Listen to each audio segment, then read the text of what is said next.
کہ سیدنا علی رضی اللہ تعالیٰ عنہ کہتے ہیں کہ میری وجہ سے دو گروہ گمراہ ہوں گے اور میری وجہ سے دو گروہ دوزخ میں جائیں گے، ایک میری محبت میں غلوف کر کے اور ایک میری دشمنی میں غلوف کر کے۔ تو یہ سیدنا علی کا قول ہے، اور یہ محدثین کا پیٹ رول ہے کہ اگر کسی صحابی کا قول غیبی خبر سے متعلق ہو تو یہ امپلائیڈ ہوتا ہے کہ یہ نبی کے بتانے پر ہی موقوف ہے، یعنی نبی نے خبر دی ہے تب ان کو یہ مستقبل کی خبر پتہ ہے، ورنہ نبی کے علاوہ تو کسی کے پاس علم غیب نہیں نہ ہوتا اللہ تعالیٰ کی طرف سے۔ کوئی اور شخص تو یہ دعویٰ نہیں کر سکتا میرے اوپر وحی نازل ہوتی ہے، تو نبی کو جتنا اللہ تعالیٰ علم غیب دیتا ہے، غیب پر اطلاع دیتا ہے، وہ امت تک پہنچا دی جاتی ہے۔ تو سیدنا علی جب یہ قول بیان کر رہے ہیں تو یقیناً یہ موقوف ہے نبی صلی اللہ علیہ وسلم کے بتانے کے اوپر۔ تو یہ دو ایکسٹریم رویے امت میں آج تک موجود ہیں۔ لیکن اب مسئلہ یہ ہوتا ہے کہ چونکہ فرقہ واریت ہو جاتی ہے تو اہل سنت سے اگر آپ پوچھیں گے وہ کہیں گے جی وہ جس دوزخ میں جس گروہ نے جانا ہے نا وہ یہ رافضی شیعہ ہیں، دیکھیں سیدنا علی کے بارے میں کتنا غلو کرتے ہیں۔ اچھا آپ شیعہ سے جا کے پوچھیں وہ کہیں گے کہ جس بندے جنہوں نے حضرت علی کی دشمنی میں دوزخ میں جانا ہے وہ اہل سنہ ہے۔ یہ دیکھیں کہ یہ حضرت علی کی جب شان بیان ہونی شروع ہوتی ہے تو یہ شیعت کا فتویٰ لگا دیتے ہیں، ٹھیک ہے۔ تو یہ دونوں ایکسٹریم رویے ہیں۔ اہل سنت کے ہاں بھی ناسبی موجود ہیں جو سیدنا علی سے بغض رکھتے ہیں، آج تک موجود ہیں، اور ان کی زیادہ تر تعداد جو ہے وہ اہل حدیث اور دیوبند مکتبہ فکر کے اندر موجود ہے۔ آپ کچھ بریلیوں میں بھی ایک کا دکا دانے آنے شروع ہو گئے ہیں، اور اسی طریقے سے جو رافضیوں کی اکثریت ہے وہ اہل تشیع کے ہاں پائی جاتی ہے جو کہ سیدنا علی کے بارے میں غلو کرتے ہیں۔ اہل سنت کا درمیان میں مسلک ہے اس حوالے سے، اور اس میں وہ امام شافعی کا شعر کوٹ کروں گا ضرور، جو انہوں نے دیوان الشافعی ان کا اپنا دیوان چھپا ہوا ہے، اس میں کوئی سند کی ضرورت نہیں ہے، اور تمام ائمہ محدثین نے اپنی حدیث کی کتابوں میں اس قول کو نقل کیا ہے، اسماء الرجال کی کتابوں میں اس قول کو نقل کیا ہے۔ امام زاہبی رحمہ اللہ نے جو امام ابن تیمیہ کے شاگرد ہیں انہوں نے بھی نقل کیا، امام ابن تیمیہ نے بھی نقل کیا، اور امام ابن کثیر نے بھی، اور باقی سارے ائمہ نے، ابن حجر اسقلانی نے بھی، کہ امام شافعی فرمایا کرتے تھے ان کان رفضا حب آل محمد صلی اللہ علیہ وسلم، اگر آل محمد کی محبت کا نام رافضی یا شیعہ ہونا ہے فَلْيَشْهَدِ الثَّقَلَانِ أَنِّي رَافِضِي، تو جنو انس گواہ ہو جاؤ اس بات پہ کہ میں رافضی ہوں۔ کہ اگر سیدنا علی سے محبت کا نام شیعہ ہونا ہے اور تم مجھے بلیم کرتے ہو کہ میں علی سے محبت کیوں کرتا ہوں، آل محبت سے محبت کیوں کرتا ہوں، اس کی بنیاد پہ تم مجھے شیعہ کہتے ہو، تو گواہ ہو جاؤ میں شیعہ ہوں۔ اور میں نے اس میں پھر ایڈ کیا کہ اگر آج امام شافعی زندہ ہوتے تو میں کہتا کہ شیخ صاحب آپ میرے بھی کچھ اشعار اس میں ایڈ کر لیں۔ آپ نے تو کہا نا کہ اگر اہل بیت کی محبت کا نام رافضی یا شیعہ ہونا ہے تو میں ہوں رافضی، تو میں یہ کہتا ہوں کہ اگر نبی صلی اللہ علیہ وسلم کی محبت کا نام اگر وہ غلوف کے درجے میں نہ ہو، بریلوی ہونا ہے تو میں بریلوی ہوں۔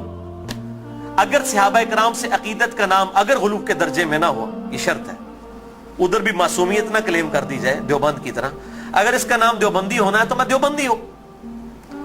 اور اگر کتاب و سنت کے منہج کو اور اجماع کو حجت مانتے ہوئے فائنل اتھارٹی ماننا اور اس کے مقابلے پر کسی کی بات کو حجت نہ سمجھنا اہل حدیث ہونا ہے تو میں اہل حدیث ہوں۔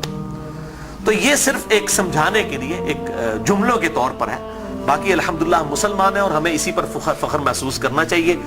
اللہ تعالیٰ نے ہمیں مسلم پیدا فرمایا ہے، وَسَمَّاكُمُ الْمُسْلِمِينَ، اس نے نام بھی ہمارا مسلمان رکھا ہے، ہمیں اسی پہ فخر محسوس کرنا چاہیے۔ باقی جو یہ فکر کی بات ہوتی ہے، اگر اصحاب الحدیث یا اہل السنہ کی فکر محدثین نے استعمال کی تو یہ فکر کے طور پر تھا، کبھی یہ مسجدوں کے باہر اس طریقے سے تفریق نہیں کی جاتی تھی جس طرح آج کل ہو چکی ہے، اور آج کل بھی ہر جگہ نہیں ہے۔ پورے سعودیہ میں اس طرح کی تفریق نہیں ہے کہ مسجد کے باہر آپ کو اس طرح کی چیزیں ملیں، یا ملیشیا کے اندر جن ملکوں کے اندر تھوڑی ہوش آئی ہے تو ان چیزوں سے چیزیں پاک ہیں۔ اور ایون ہمارے جو یورپ اور امریکہ کے اندر اگرچہ فرقوں کے نام پہ مسجدیں بنی ہیں لیکن کم از کم وہاں پہ اتنی ٹالرنس ہے کہ لوگ تمام کے تمام لوگ ایک جگہ پہ نماز پڑھتے ہیں، ایک دوسرے کے پیچھے نماز پڑھ لیتے ہیں۔ یہ یہاں پر لعنت ہے انڈیا، پاکستان اور بنگلہ دیش کے گندے کلچر کے اندر کہ یہاں پر لوگ جو ہیں وہ مطلب اس طرح فرقوں میں بٹے ہوئے ہیں کہ ایک دوسرے کے پیچھے نماز بھی نہیں پڑھتے۔ آج بھی مجھے ایک بھائی کا فون آیا، اکثر لوگ سوال کر رہے ہوتے ہیں فلاں کے پیچھے نماز ہو جاتی، فلاں کے پیچھے نماز ہو جاتی ہے۔ میں ان کو ایک ہی جملہ بولتا ہوں کہ میرے بھائی جس کو آپ کافر نہیں کہہ رہے نا اس کے پیچھے نماز ہو جاتی ہے۔ آپ نے اگر یہ اناؤنسمنٹ کرنی ہے کہ اس کے پیچھے نماز نہیں ہوتی تو اس کو پہلے کافر ڈکلیئر کریں گے۔ اگر آپ میں یہ جرت نہیں ہے نا، آپ مسلمانوں سے سمجھ رہے ہیں نا، اہل البدع سمجھ رہے ہیں، کلمہ کو مشرک سمجھ رہے ہیں، کچھ بھی سمجھ رہے ہیں، کافر کہنے کی آپ کو جرت نہیں ہے نا تو سمجھ لے کہ وہ مسلمان ہے۔ اب وہ مسلمان ہے، وہ اہل بدعت میں سے بھی ہو سکتا ہے، کلمہ گو مشرک بھی ہو سکتا ہے، ٹھیک ہے، کچھ بھی ہو سکتا ہے، جب تک وہ کافر نہیں ہے اس کے پیچھے نماز درست ہے۔ یہ ہے بالکل موٹا سا فارمولہ۔ اور اگر آپ سمجھتے ہیں کہ اس طریقے سے لوگوں کو اسلام سے باہر نکالنا ہے تو میرے بھائی پھر ٹھیک ہے، آپ سعودیہ والوں کو بھی اپلیکیشن دیں کہ اہل حدیث اپلیکیشن دے دیں کہ جی بریلوی مشرک ہیں، دیوبندی بھی چونکہ تقلید کرتے ہیں وہ بھی مشرک ہیں، شیعہ بھی مشرک ہیں، لہٰذا جو ہے چونکہ حرم کے اندر جو ہے وہ مشرکین کا داخلہ ممنوع ہے، لہٰذا سوائے اہل حدیث کے کسی کو حج کرنے کی اجازت نہ دی جائے، اپلیکیشن دیں۔ اور اگر وہ آپ کی اپلیکیشن قبول نہ کرے تو پھر آپ وہی فتویٰ لگائیں کہ اگر وہ نہیں قبول کر رہے تو وہ بھی مشرک، جو حرم میں آنے دے رہا ہے مشرک کو وہ بھی مشرک، اور امام کعبہ جو ان کی لیڈرشپ کر رہا ہے اور اس کے خلاف بول نہیں رہا وہ بھی مشرک۔ پھر تو بھائی میرے فارمولے آپ لگانے شروع کر دیں۔ اصل میں سب کو یہ بات پتہ ہے، یہ تقریروں میں جوش میں آ کے کتابوں میں اس طریقے سے جوش میں چیزیں لکھ دیتے ہیں، پتہ ان کو بھی ہے کہ اسلام سے نہیں نکالا جا سکتا۔ جن کو اسلام سے نکالنا تھا نا، امت نے اتفاق کر کے ان کو اسلام سے نکال دیا ہے، وہ ہے قادیانی۔ ان کے بارے میں سب نے اتفاق کیا ہوا ہے۔ اگر کوئی قادیانیوں کے علاوہ کسی مسلمان کے فرقے کو جو انڈیا پاکستان بنگلہ دیش میں پایا جاتا ہے کافر سمجھتا ہے تو بھائی اپلیکیشن پٹ کرے، آپ دیکھیں ذرا پھر ان کے ساتھ ہوتی کیا ہے۔ اہل حدیث کے خلاف پٹ کریں گے نا، وہ ساروں کے بابوں کا چٹا بٹا کھول دیں گے۔ آپ بریلویوں کے خلاف پٹ کریں گے، بریلوی اہل حدیث دیوبند شیعہ کے بابوں کا چٹا بٹا کھول دیں گے۔ شیعہ کے خلاف پٹ کریں گے نا، وہ ان کے سارے بابوں کو ننگا کر دیں گے۔ دیوبندیوں کے خلاف بات کریں گے، وہ ان کے بابوں کو ننگا کر دیں گے۔ کیوں کہ سب کے پاس تھوک کے حساب سے ایک دوسرے کے خلاف گمراہ کن نظریات جو ہے نا کتابوں کے اندر موجود ہیں، ٹھیک ہے۔ یہ اتنا سیدھا معاملہ نہیں ہے اس کو جس طریقے سے سمجھا جاتا ہے۔ تو یہ میرے بھائیوں بہت کریٹیکل ایشو ہے۔ جس کو آپ کافر نہیں کہہ رہے اس کے پیچھے آپ کی نماز بالکل درست ہے۔ یا جرت کریں کافر کہنے کی پھر اگلی بات کریں۔ اگر آپ یہ جرت نہیں کر رہے تو یقیناً آپ مسلمان سمجھ رہے ہیں، ایک دوسرے کے پیچھے نمازیں بھی پڑھتے ہیں، پڑھیں، ایک دوسرے کے ساتھ نکاح بھی کریں، ایک دوسرے کے ساتھ معاملات بھی کریں، علمی طریقے سے ایک دوسرے کے ساتھ معاملات کو آگے لے کے چلیں۔ باقی تو حالت یہ ہو چکی ہے میرے بھائی کہ یہاں تو ایک فرقے کے جو لوگ ہیں ان میں کتنی پارٹی بازی ہیں، ایک گھر کے اندر ایک فرقے کے لوگ ہیں ان میں پارٹیاں موجود ہیں، کوئی ایک جماعت کے ساتھ ہے، کوئی دوسری جماعت کے ساتھ ہے۔ وہ کہتا ہے جی قربانی دی کھال میں انہوں دینی ہے، وہ کہتا ہے میں انہوں دینی ہے، اور مولوی دا واس چلے تو تہاڈی بھی کھال کے لا کے لے جائے عید والے داڑے۔ بالکل کئی لوگ ایسے ملے ہیں وہ کہتے ہیں جی ہم 2 بکرے اس لیے دیتے ہیں کہ جی وہ ہم نے ایک جو ہے وہ اس پارٹی کو دینا ہے، دوسری پارٹی کو دینا ہے، ورنہ وہ ناراض ہو جائے گی، اور دونوں کا مسئلہ ایک ہی ہے۔ اور اس کے علاوہ سیاسی بنیاد بھی جو ڈویژن ہوئی ہیں وہ الگ سے ہیں۔ تو ڈویژن تو بہت زیادہ ہے، اور پھر کہتے ہیں جی وہ ہم آپس میں ایک دوسرے کو گمراہ تو نہیں سمجھتے، گمراہ نہیں سمجھتے۔ تو میرے بھائی ایک دوسرے کا اس لیول تک آپ رد کرتے ہیں کہ مسجدیں چھین لیتے ہیں ایک دوسرے سے۔ اگر گمراہ سمجھ رہے تو تبھی مسجد چھینتے ہیں نا۔ مسجد کیوں چھینی جاتی ہے کہ میرے والے کریں؟ تو یا سیدھا سیدھا پبلک کو بتائیں کہ یہ مسجد جو ہے یہ ہمارے چندے بٹورنے کے اڈے ہیں، تو چونکہ ادھر سے ہم نے چندے بٹورنے ہوتے ہیں، آپ کی چمڑیاں اتارنی ہوتی ہیں، اس لیے ہم مسجدیں آپ سے چھین رہے ہوتے ہیں۔ تو بتائیں پبلک کو، یہی بات ہو سکتی ہے نا۔ تو یا پھر اگر یہ نہیں کہہ رہے تو آپ ظاہر ہے دوسروں کو گمراہ سمجھ رہے ہیں، گن پوائنٹ کے اوپر ایک دوسرے کی مسجدیں چھینتے ہیں، لڑائیاں کرتے ہیں، اور پھر کہتے ہیں جی ہم ایک ہی ہیں۔ کوئی ایک نہیں ہوتے میرے بھائی۔ دیوبند کا مماتی گروہ، حیاتی گروہ، اتنے ایکسٹریم اختلافات ہیں آپ سوچ بھی نہیں سکتے۔ بریلویوں کے اندر آپ آ جائیں، دعوت اسلامی کو دیکھ لیں اور ڈاکٹر طاہر القادری صاحب اور سیفیوں کی پارٹی، زمین آسمان کے اختلافات ہیں۔ اہل حدیث کے اندر آپ آ جائیں، وہاں پہ جماعت الدعوہ کو دیکھ لیں، جمعیت اہل حدیث کو دیکھ لیں، زمین آسمان کے اختلافات ہیں۔ میں مطلب جنہوں کہتے ہیں نا کہ پنجابی محاورت دائیاں کو نہیں ٹیڈ چھپے ہوتے ہیں، میں تو سارے نہ رہا، مجھے تو پتہ ہے ان کی سب کی کیا صورتحال ہے۔ چندوں کی بنیاد کے اوپر لڑائیاں ہوتی ہیں، اور بعض اوقات جو ہے وہ اسلحہ تک نکال لیا جاتا ہے، مسجدوں کے اوپر قبضہ کر لیا جاتا ہے، مسجدیں بند ہو جاتی ہیں۔ ہمارے خود اسلام آباد میں ایک اہل حدیث کی مسجد 1 سال تک بند رہی ہے، صرف 2 پارٹیوں کے جھگڑے کی وجہ سے، اور پھر الٹیمیٹلی جو ہے وہ بڑی مشکل کے ساتھ ایشو جو ہے وہ ریزالو ہوا، اور اس حد تک ہو گئی کہ امام مسجد کو دھمکی لگائی جاتی تھی اگر تو نے ادھر جا کے امامت کرائی نا تو تیری لتاں باندھ دیں گے، اس لیول تک۔ اور اس مسجد کے دائیں طرف ایک پارٹی نے خیمہ لگایا، بائیں طرف ایک پارٹی نے خیمہ لگایا، دونوں جو ہے وہ نمازیں پڑھا رہے ہیں، اور دونوں نے اب سپیکر لگائے ہوئے ہیں اور ایک دوسرے کی طرف رخ کیے ہوئے ہیں، نمازی اندر 4-5 ہیں۔ یہ حالت ہے مولویوں کی۔ تو میں یہ سمجھتا ہوں کہ اسلام کے خلاف سب سے بڑی سازش جو ہے نا یہ علماء ہے، اور یہ بات میری بری نہ مانیے گا۔ سورہ الاعراف کے اندر اللہ تعالیٰ نے آیت نمبر 175 آنورڈ اگر آپ پڑھنا شروع کریں گے تو اللہ تبارک و تعالیٰ نے علماء سوء کی مثال جو ہے کتے کی سی دی ہے۔ اللہ تعالیٰ فرماتا ہے یہ جو علماء